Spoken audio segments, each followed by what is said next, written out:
How to remove background music in CapCut. Hello everyone, welcome back to our channel.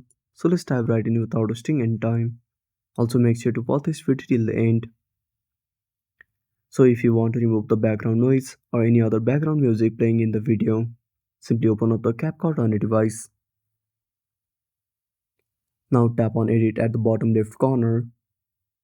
Now click on new project.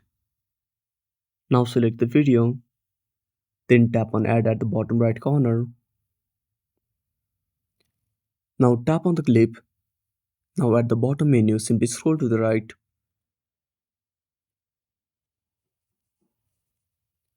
Now tap on reduce noise. Now enable this toggle.